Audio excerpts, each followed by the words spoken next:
Hi friends, இன்றைக்கி நம்ம இந்த வீடியோவில் சின்ன அன்பாக்சிங் தான் பார்க்க போகிறோம். என்னென்னா ஹில்டன் அப்படின்னு சொல்லக்கூடிய இந்த பிராண்ட்லேருந்து ஒரு மினி ஃபுட் ப்ராசஸர் நம்ம மீஷோலேருந்து ஆர்டர் போட்டிருக்கோம். இந்த ப்ராடக்ட் வந்து ஒர்த்தா, இந்த ரேட்டுக்கு எவ்வளோ அமௌண்ட் அப்படிங்கிறது எல்லாமே ஃபுல் டீட்டெயில்டான வீடியோவாக சொல்கிறேன். வீடியோவை ஸ்கிப் பண்ணாமல் கடைசி வரைக்கும் பாருங்கள். இது எப்படிலாம் யூஸ் ஆகுது அப்படிங்கிறதையும் டீட்டெயில்டாக சொல்லிடுறேன். இந்த ப்ராடக்ட் உங்களுக்கு நாப்டோல்லையும் அவைலபிளாக இருக்குது. இப்போ இந்த ப்ராடக்ட் அமௌண்ட் எவ்வளோ அப்படின்னு சொல்லி தெரியலை. நாங்கள் வாங்கினப்போ எவ்வளோ அமௌண்ட் அப்படிங்கிறத டீட்டெயில்டாக சொல்லிடுறேன். நாங்கள் காம்போ ஆஃபரில் 2 வாங்கினோம். ஒரு ப்ராடக்ட் மட்டும் இல்லாமல் 2 ப்ராடக்ட்டு சேர்த்து 50% ஆஃபரில் இந்த மாதிரி வாங்கியிருந்தோம். இது வந்து மிக்ஸி டைப்பாகவும் யூஸ் பண்ணிக்கலாம். நீங்கள் காய் கட் பண்ணுறதுக்கு யூஸ் பண்ணிக்கலாம். ஃப்ரூட் ஜாரும் போட்டுக்கலாம். இல்லை மிக்ஸி தேங்காய் இந்த மாதிரி ஏதாவது சட்னி அரைக்கிறதுக்கு இதுக்கும் யூஸ் பண்ணிக்கலாம். இது வந்து 2 in 1 யூஸு. உங்களுக்கு இப்போ மிக்ஸியில் நிறைய இடத்த வந்து கவர் பண்ணும்.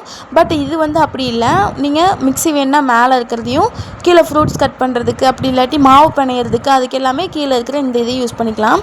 இப்போ வந்து ஒவ்வொரு பொருளாக வச்சு ஆட் பண்ணி அதில் எந்தெந்த ப்ராடக்ட்டு எப்படி நம்ம எந்தெந்த பொருளை வந்து ஆட் பண்ணோம்னா என்னென்ன பண்ண முடியும் அப்படிங்கிறது எல்லாமே டீட்டெயில்டாக சொல்கிறேன்.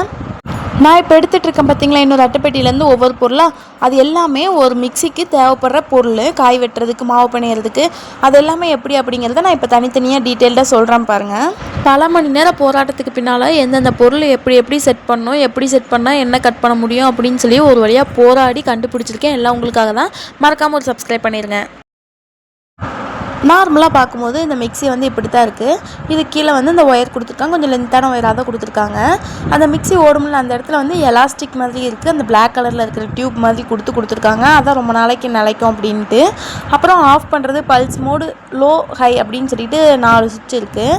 இந்த சைடில் இருக்கிற அந்த கம்பியில் ஃபஸ்ட்டு இந்த ஒரு பாக்ஸ் மாதிரி இருக்குதுங்களா, அதை வந்து அட்டாச் பண்ணிவிட்டு உள்ளே ஒரு டியூப் மாதிரி இருக்குல்ல, அதை போட்டால் தான், அதை போட்டுட்டு நம்ம இதுக்கு அடுத்து இப்போ நார்மலாக நான் இப்போ போடுறேன் பார்த்தீங்களா, பிளேட் இல்லாமல் இந்த ஷார்ப் போட்டோம் அப்படின்னா மாவு வந்து நம்ம அரைச்சிக்கலாம்.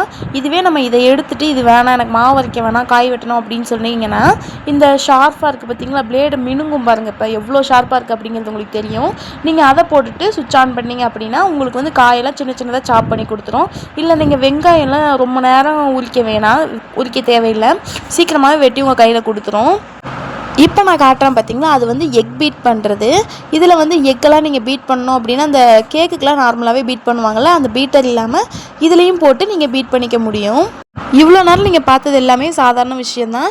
இப்போ நீங்கள் பார்க்க போகிறதா ஒரு மெயினான விஷயம் என்னென்னு கேட்டிங்கன்னா, இந்த பிளேட் மாதிரி இருக்குது பார்த்தீங்களா, அதை வந்து இப்படி செட் பண்ணிவிட்டு அதுக்கு மேலே இதே மாதிரி இன்னொரு பிளேட் மாதிரி இருக்கும். அதில் வந்து அந்த பீட்ரூட் சீவுறது, கேரட் பீன்ஸ்லாம் வெட்டுவோம்ல அது, அப்புறம் உருளைக்கிழங்கு ஃப்ரை பண்ணுறதுக்கு ஒன்று வெட்டுவோம்ல அந்த இது மாதிரி இருக்கும். அதை வந்து மேலே வச்சுட்டு அதுக்கப்புறம் மேலே இந்த இப்படி இருக்குதா, இதை வந்து செட் பண்ணிட்டீங்க அப்படின்னா இந்த இதுலேயே இதுக்கு செட்டாக மேலே ஒரு ஹோல்ஸ் மாதிரி தனியாக வந்துடும். அந்த ஹோல்ஸில் நீங்கள் அதுக்கு ஏற்ற மாதிரி ஒரு ரெட் கலரில் ஒன்று கொடுத்துருப்பாங்க. காயெல்லாம் உள்ளே போட்டுட்டு அதுக்கப்புறம் நீங்கள் அந்த அதை வச்சு நீங்கள் உள்ளே அமுத்துனீங்க அப்படின்னா காய் எல்லாமே கீழே வரும். உங்களுக்கு சீவி இந்த பிளேட்டு கீழே இருக்கிறதுனால சீவி இந்த சைடு வழியாக வெளியே வந்துடும். இதுவே நீங்கள் அந்த பிளேட் வைக்கல அப்படின்னா சீவுறது எல்லாமே அப்படி டேரெக்டாக உள்ளே போயிடும். உள்ளே வேணால் எனக்கு தனியாக அந்த சைட் பிளேட்டில் வந்து தந்தால் போதும் அப்படின்னு சொன்னீங்கன்னா பிளேட்டில் தனியாக தந்துடுவாங்க. ஐயோ தரமாட்டாங்க, பிளேட்டில் தனியாக வந்துடும். அப்புறம் இந்த சைடு வந்து மிக்சர் ஜார் இருக்குது. நீங்கள் சட்னி அரைக்கணும் அப்படின்னா இந்த மிக்சர் ஜார் யூஸ் பண்ணி சட்னி அரைச்சிக்கலாம். அப்புறம் சட்னி அரைக்க வேணாம், எனக்கு இது வேணாம், இப்போதைக்கு நான் யூஸ் பண்ணல அப்படின்னு சொன்னால் இந்த மாதிரி கேப் போட்டு நீங்கள் க்ளோஸ் பண்ணி வச்சிடலாம். மிக்ஸி வந்து டேமேஜ் ஆகாது. இந்த 2 மிக்சர் ஜார் சேர்த்து 800 தான். வேணும்னா கமெண்ட் பண்ணுங்கள்.